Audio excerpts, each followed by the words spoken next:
네, 안녕하세요. 인공지능 토크쇼 보톡스의 유승재입니다. 네, 반갑습니다. 얼마 전에 제가 어떤 회사에 갔더니 로봇이 회사에 걸어 다니는 거예요.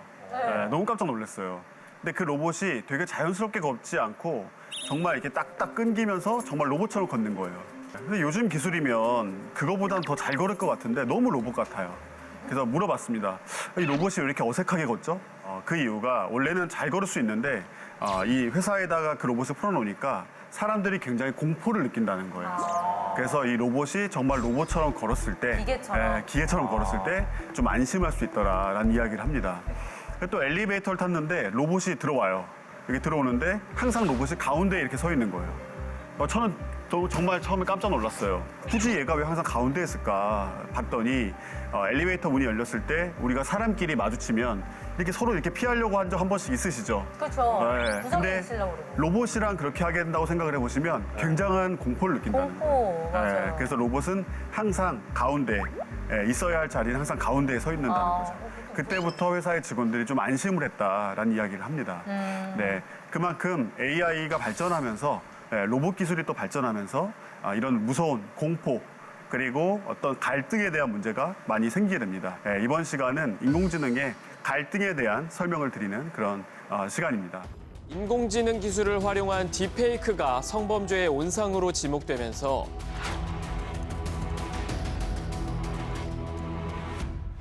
근데 지민 씨, 오늘 제가 얼마 전에 방송을 보니까 지민 씨가 굉장히 춤도 잘 추시고 춤추는 모습이 많이 나오더라고요.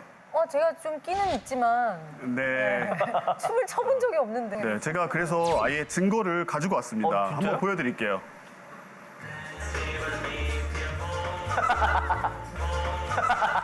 뭐야? 나 닮은 외국인 같은데 그냥. 이건 지민 씨 네. 맞네. 야구장에서도 우와. 추신 것 같던데요. 삐끼삐끼 춤 추셨네. 뭐야? 네, 너무 잘 추시던데요. 어머, 저예요?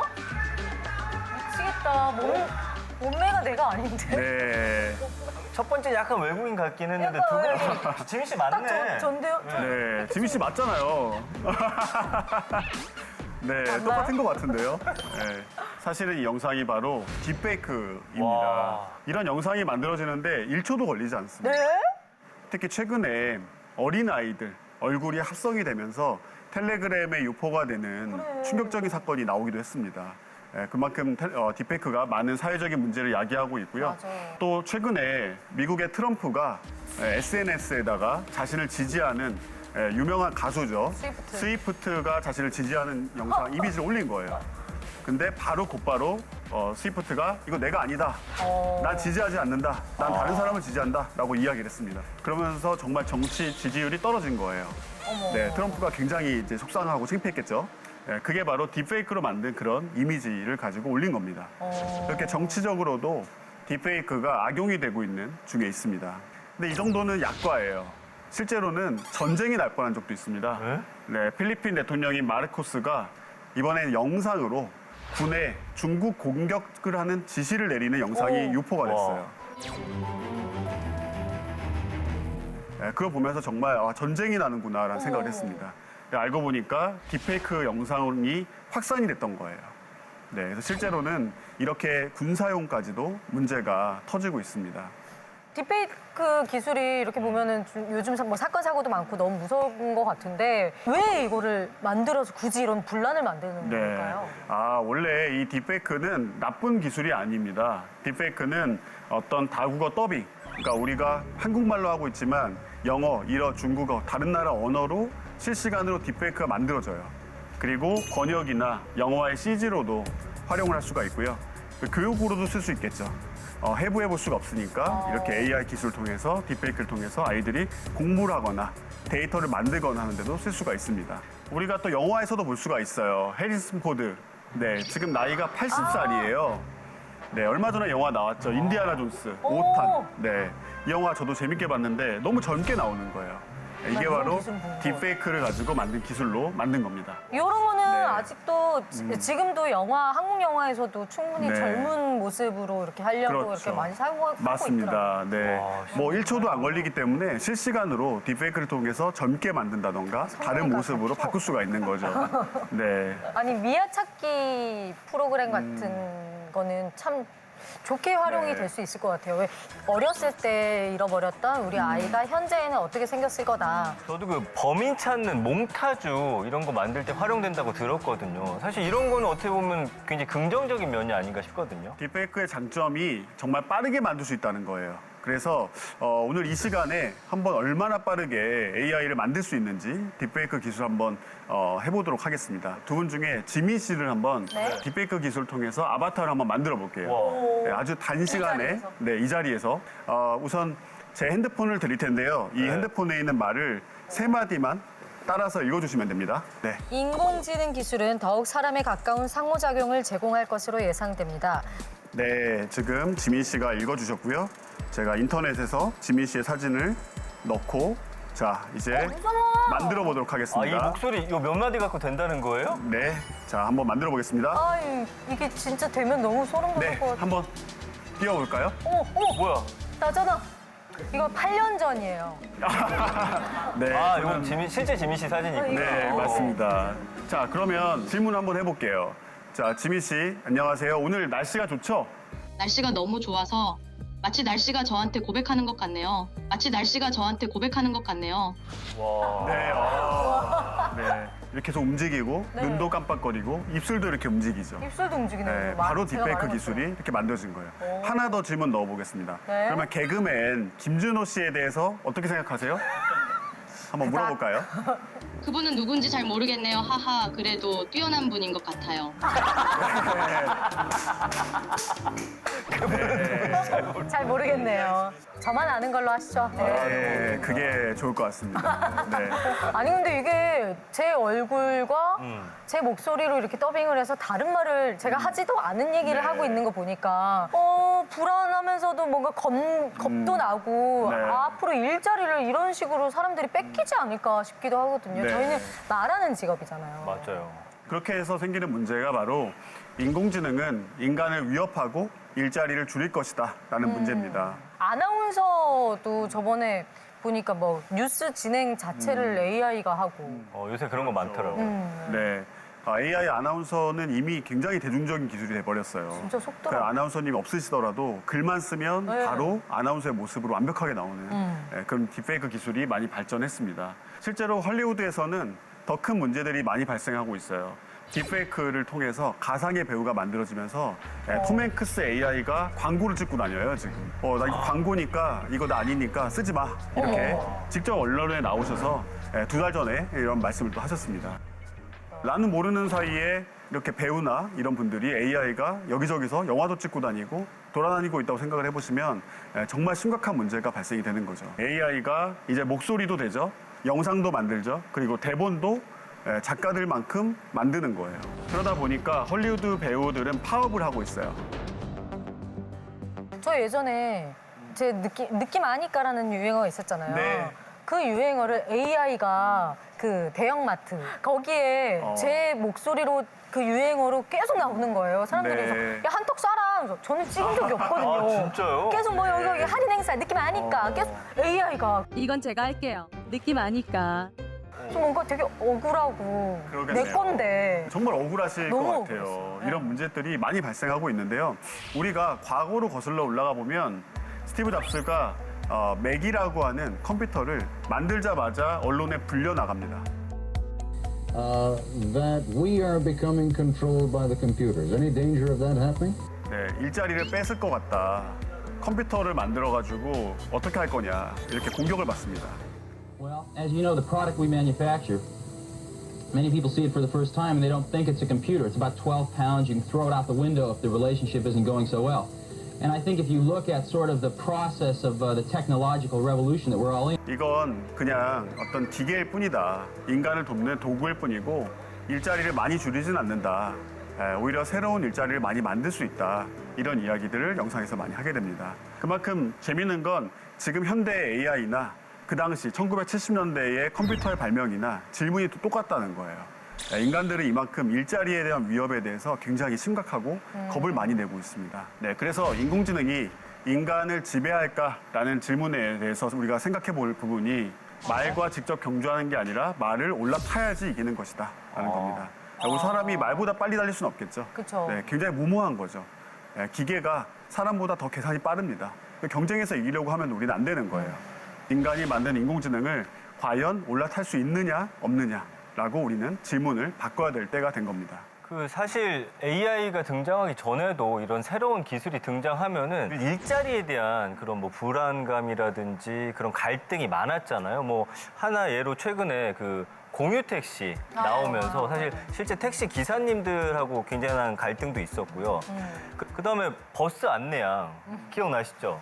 나요? 그 세대 저는 아닌가? 그때 아니거든요. 날 것 같은데. 아니거든요, 아니에요. 저는. 어쨌든 이 버스 안내양도 이제는 사라져가지고 이제 안내 방송으로 대신하게 됐잖아요. 맞아. 식당만 가도 지금 종업원 대신 로봇가 서빙을 하고 있으니 그런 의미에서 대체할 수 없을 만한 직업이 개그맨이 아닐까 싶습니다. 또 본인 네. 아니 사실 진짜 개그맨은 애드립으로 하는 거.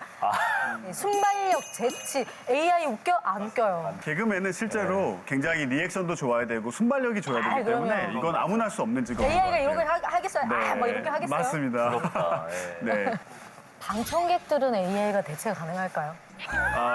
네, 되게 그죠? 신선한 중간중간 딱 질문이신데요. 웃어줘야 되고 뭐 이런 거 해줘야 되는데. 네, 방청객 로봇 AI가 앉아 있다면 아마 가능할 수도 근데 있겠죠. 방청객 AI 네. 로봇이 한 30명이라 하는 것도 이상하다. 네. 30개가 앉아 있는데 제가 웃긴 멘트를 썼을 때 안 웃는 것도 기분이 되게 나쁠 것 같은데. 앞으로 이 수많은 직업들을 대체하는 이런 AI들이 계속 나올 거 아니에요. 네. 특히나 많은 분들이 궁금하실 텐데 네. 이 AI로 인해서 그런 직업들이 사라지거나 줄어들게 될까요? 네. 아마도 사람과 사람을 상대하는 그런 직업들, 심리 상담사라든지 뭐 장의사라든지 이런 사람을 상대하는 직업들은 대체하기가 거의 어렵습니다. 하지만 단순하고 반복적인 업무들을 하는 일들 아무래도 대체가 가능하고요. 아마도 창의적인 것들, 그러니까 뭐 그림을 그리거나 노래를 만들거나 이런 직업들은 지난 시간에 봤지만 대체가 가능할 걸로 보고 있습니다. 우리가 과거의 영화를 보면 네. 실제 그런 장면이 나와요. 아들이 네. 잠을 자는데 매일 밤 엄마가 동화를 읽어달라고 했더니 안 읽어줘요. 매일 안 읽어주니까 어느 날 로봇이 들어와서 동화를 읽어주기 시작했어요. 네. 그러다가 어느 날 엄마가 오늘은 로봇 말고 엄마가 읽어줄게 라고 하니까 그 아이가 엄마 됐어. 난 AI한테로 읽어달라고 할 거야. 왜 그러니? 물어봤더니 AI는 엄마처럼 서두르지 않아 라는 말을 해요. 네. 서두르지 않는다. 항상 맞습니다. 정해져 있는 네. 규칙대로 딱. AI 로봇이 오히려 이제 가정에 침투되고 정말 가족의 일원이 되는 그런 모습이 나오는 영화도 있었습니다.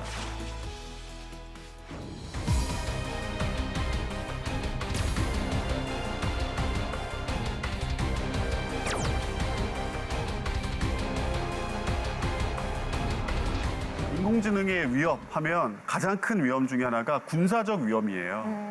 사람의 목숨과도 관련이 있기 때문에 아주 위험해질 수가 있죠. 이 전쟁에서 인간은 빠져라라고 말을 하고 있습니다. 이스라엘의 자폭 드론이 나옵니다. 이 자폭 드론은 우리가 누구나 14시간만 배우면 이 드론을 조종할 수 있어요. 그래서 실제 이 FPV라고 하는 안경을 끼고 드론을 날려서 사람을 공격하고 전쟁에 쓰이고 있는 겁니다. 현재 우크라이나의 남쪽 끝에 가면 강 하나를 건너면 러시아예요. 실제로 러시아와 우크라이나가 이 드론을 가지고 전쟁을 지금 하고 있습니다.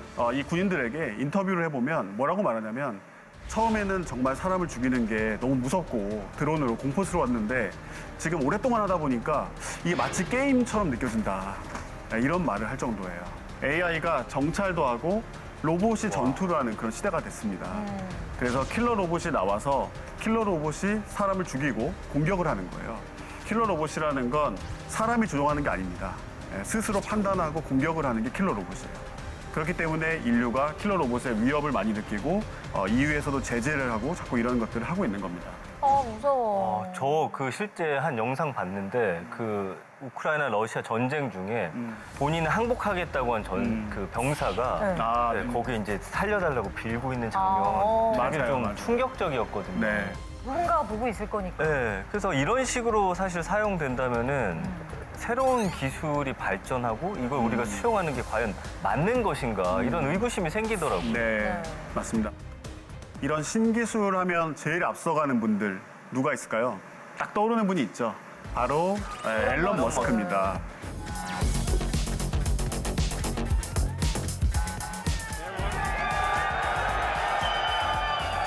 Welcome to the We Robot Party. 정말 천재적이지만 아주 크레이지한 일을 많이 하는 분이에요. 정말 크레이지한 네, 이분은 테라포밍을 주장하고 있어요. 우리가 화성으로 가자. 화성에 가면 평균 영하 63도, 그리고 이산화탄소는 96%이기 때문에 인간이 살 수가 없습니다. 하지만 앨런 머스크는 간단하다. 화성에다가 핵을 쏘면 된다. 그럼 온도가 높아지면서 사람 살 수 있을 거다. 이런 주장을 하고 있는 거예요. 진짜 일론 머스크답다. 그리고 앨런 머스크가 만든 스페이스 X라는 회사가 있습니다. 네. 얼마 전에 나사에서 중대 발표를 했죠. ISS라고 하는 우주정거장에 우주인 2명을 놓고 오겠다. 왜냐하면 위험해서 우리의 우주선으로 위험하다. 그래서 스페이스 X에다가 SOS를 쳤어요. Thank you. 그래서 스페이스 X가 만든 크루 드래곤이라고 하는 우주선을 보내줬습니다. 내년에 지구로 귀환할 예정인데요. 스페이스 X가 만든 우주선이 나사가 만든 것보다 더 안전하다는 것에 반증이 된 거예요. 민간 우주선을 타고 다니는 그런 회사를 앨런 머스크가 만든 거죠. 그리고 게다가 앨런 머스크가 만든 우주선은 또 재탕할 수 있어요. 계속 쓸 수 있어요. 다시 지구로 복귀합니다. 버리는 게 아니라 엄청난 비용을 세이브할 수 있는 거죠. 그게 스페이스 X입니다. 또 하나 있죠. 뉴럴링크라는 회사예요. 뉴럴링크는 뇌에다가 정말 영화처럼 AI 칩을 꼽는 거예요. 그러면 이제 말로, 생각으로 뭐든지 조정을 할 수가 있습니다. 실제로 몸이 불편한 장애인에게 네. 게임을 시킵니다. 뉴럴링크를 꽂아서 이렇게 체스를 두는 모습을 볼 수가 있어요.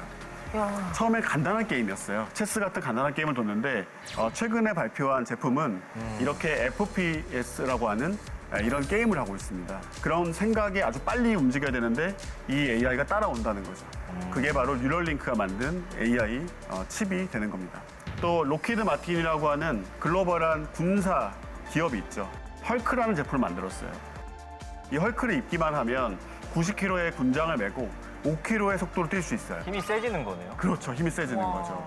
그래서 아마 이런 휴먼 증강을 한 군인들과 우리 군인이 그냥 싸운다고 생각해 보세요.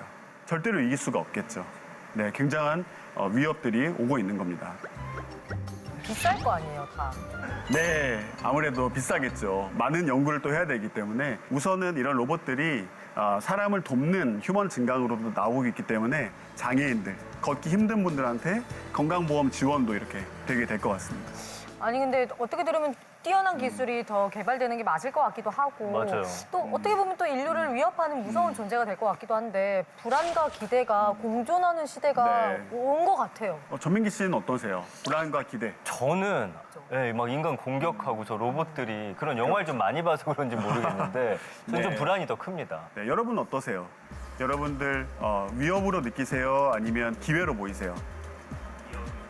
네. 기회 한 명 나왔다, 기회 한 명. 너무 겁을 많이 줘가지고 위협이라고 말씀하시는 분들이 좀 많으신 것 같은데요. 네, 맞습니다. 군사용 인공지능의 위협을 조금 설명드리면 먼저 너무 빠른 의사결정. 네, 그냥 우리 편인 것 같은데 아니면 적인 것 같다라고 하면 바로 공격하는 거예요. 그래서 성급한 결정에 의해서 피해가 발생할 수 있다라는 그러네. 거죠. 그리고 아군을 감지하는 데에 대한 어떤 신뢰성 문제. 네, 옷만 입었다고 아군이 아니기 때문에 하긴. 그다음에 변칙적인 상황을 판단하는 부분. 그리고 자율살상 무기입니다. 인간의 개입 없이 스스로 공격을 하고 걸어다니는 거예요. 너무 무섭겠죠. 어. 막 공격을 한다고 생각해 보세요. 정말 무섭겠죠. 무차별적으로. 네, 이런 인공지능의 위협이 실제로 많이 존재하고 있습니다. 네, 그럼 반대로 AI를 군사적으로 활용했을 때 좀 긍정적인 요소들도 있을 것 같거든요. 네, 긍정적인 요소도 굉장히 많습니다. 사이버 작전에 우선 수행할 수가 있어요. 그리고 지휘 통제를 하는데도 해볼 수가 있고, 네. 그리고 감시 정찰도 할 수 있습니다. 사람이 멀리 가보지 않아도 AI 드론을 날려가지고 미리 보고 오게 할 수도 있겠죠. 그다음에 군수 수요 예측이 가능합니다. 많은 물자를 공급해서 우리가 무리하게 하는 게 아니라 예측을 통해서 아주 안전하게 세이브하면서 할 수가 있게 되는 거죠. 네. 네, 그래서 기회냐 위협이냐를 한마디로 말하면 위협이라고 보는 쪽은 책임의 회피 문제가 있다. 네, 그래서 AI가 공격을 해서 사람을 죽이고 했는데 누가 한 거야라고 봤더니 아무도 책임지는 사람이 없는 거예요. AI가 스스로 한 거다. 우리가 한 게 아니다. 발뺌을 할 수 있다는 그러네. 거죠. 그리고 민간인의 피해가 확대될 수 있습니다. 맞아요. AI는 아주 디테일한 판단이 아직 어렵기 때문에 이게 유리하다라고 생각하면 그냥 해버려요. 굉장히 위협을 줄 수 있습니다. 그리고 반대로 오히려 그렇기 때문에 AI의 전투전이 되면서 오히려 빠르게 전쟁을 종료할 수 있지 않겠느냐라고 이야기하는 크게 두 가지의 의견으로 나눠지고 있습니다. 그 AI는 진짜 우리가 상상한 거 이상으로 굉장히 발전했고 앞으로도 더 발전해 나갈 것 같은데 현재 그 AI 단계는 어느 정도예요? 현재 AI 단계는 ANI, 그러니까 narrow, 좁은 AI로 현재는 쓰고 있고요. 그리고 이후에는 AGI라고 하는 범용 인공지능, 제너럴한 AI라고 하고 있습니다. 그리고 이게 넘어가게 되면 ASI가 나옵니다. 이거는 초인공지능이라고 합니다. 이거는 인간의 지능을 초월하는 거예요. 그래서 다른 국가를 공격하고 핵무기를 발사하기도 하는 그게 바로 ASI라고 하는 부분이고요. 현재는 다행히 ANI에 와 있고 AGI로 가고 있는 중에 있습니다. 실제 이 AGI를 열심히 하고 있는 기업이 있죠. 그게 오픈 AI예요. 챗 GPT를 만든 오픈 AI예요. 그들의 방식은 뭐냐면 우리는 AGI가 나쁘게 쓰이지 않게 하기 위해서 우리가 빨리 만들게. 우리가 먼저 만들어가지고 AGI를 안전하게 지킬게. 이런 논리를 피는 게 이제 오픈 AI라고 보시면 됩니다. 그러니까 지금 제가 볼 때는 ASI, 초인공지능이 나오면 인간이 통제할 수도 없고 인간의 능력을 뛰어넘는 거기 때문에 사실 가장 좀 두려운 단계가 아닌가 싶은데 네. 자, 만약에 이 초인공지능 ASI가 나오면 구체적으로 어떤 좀 심각한 문제가 발생할 수 있을까요? 네, 그럼 우리 AI한테 한번 물어볼까요? 네. 네. ASI가 되면 어떤 문제가 생길지 간단하게 세 가지만 말해줘. 와. 네, 바로 답을 해주네요. 네. 네. 읽어줘. ASI, Artificial Superintelligence가 되면 생길 수 있는 문제는 다음과 같습니다. 나 영어인 줄 알았어. 1. 통제 불가능성. ASI는 인간의 지능을 초월하므로 인간이 이를 통제하거나 예측하는 것이 어려워져 예상치 못한 방식으로 행동할 수 있습니다. 2. 윤리적 문제. ASI가 인간의 가치관과 충돌하는 결정을 내릴 가능성이 있으며 특히 생명이나 자유에 영향을 미치는 문제에서 윤리적 논란이 발생할 수 있습니다. 3. ASI의 개발 및 사용이 소수의 기업이나 국가에 의해 독점될 경우 전 세계적인 불평등과 권력 집중이 심화될 수 있습니다. 자, 장난기가 그러면 있네. 이렇게 무서운 ASI를 정말 안 만들어야 되는 거 아닌지 전 되게 궁금한데 한번 물어볼까요? 네. ASI를 안 만들면 되는 거 아니야? 그렇지. 그럼에도 불구하고 개발이 계속될 가능성이 높은 이유는 다음과 같습니다. 1. 경쟁. 국가나 기업 간의 기술 경쟁에서 뒤처지지 않기 위해 ASI 연구를 포기하지 않을 가능성이 큽니다. 2. 잠재적 이익. 유독 되게 무섭게 읽어주는 것 같아요, 오늘따라. 네. ASI는 질병 치료, 기후변화 대응, 경제적 발전 등에서 엄청난 잠재적 이익을 제공할 수 있어 이를 포기하기 어려운 상황입니다. 3. 불가피한 진보. 인류는 항상 더 높은 수준의 기술을 추구해왔으며 지능적인 AI의 발전은 과학기술 진보의 자연스러운 과정으로 여겨질 수 있습니다. 알겠어. 그러니까 어려운 것 같아요. 왜냐하면 네. 지금도 사실 어떤 가치나 현상 두고서 인간들끼리도 이게 맞다 저게 맞다 하는데 그렇죠. 과연 이 초인공지능이 판단한 게 그게 맞는 것인가에 대한 네. 굉장히 좀 우려가 좀 생길 것 같아요. 그렇죠. 이 AI는 스스로 판단하고 그냥 그 행위를 해버리기 때문에 정말 공격도 할 수 있고 해킹도 할 수 있고 심각한 문제를 만들 수가 있는 겁니다. 그래서 AI는 죄가 없습니다. 유토피아가 될 수도 있고 디스토피아가 될 수 있는데 AI가 스스로 판단하는 것이 아니라 우리 사람이 잘 활용하는 게 굉장히 중요할 것 같습니다.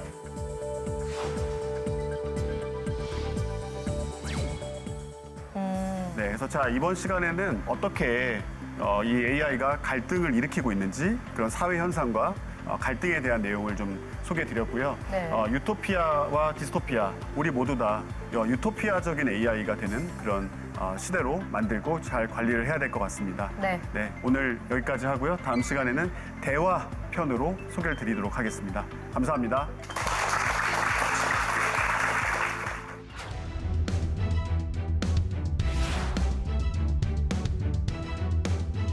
막장 드라마를 만드는데 대본을 써줘. 어머, 이게 가능해요? 작가도 아니고? 바로 나오네? 와. 칭찬이 아니야. 너도 입양됐어. 많이 놀랬죠? 인공지능으로 돈 버는 방법은 없을까요? 크게 좀 벌고 싶거든요. 다 원하잖아요. 원추. 방법은 있습니다. 오, 와하. 의견 있는 경제 채널 SBS 비즈.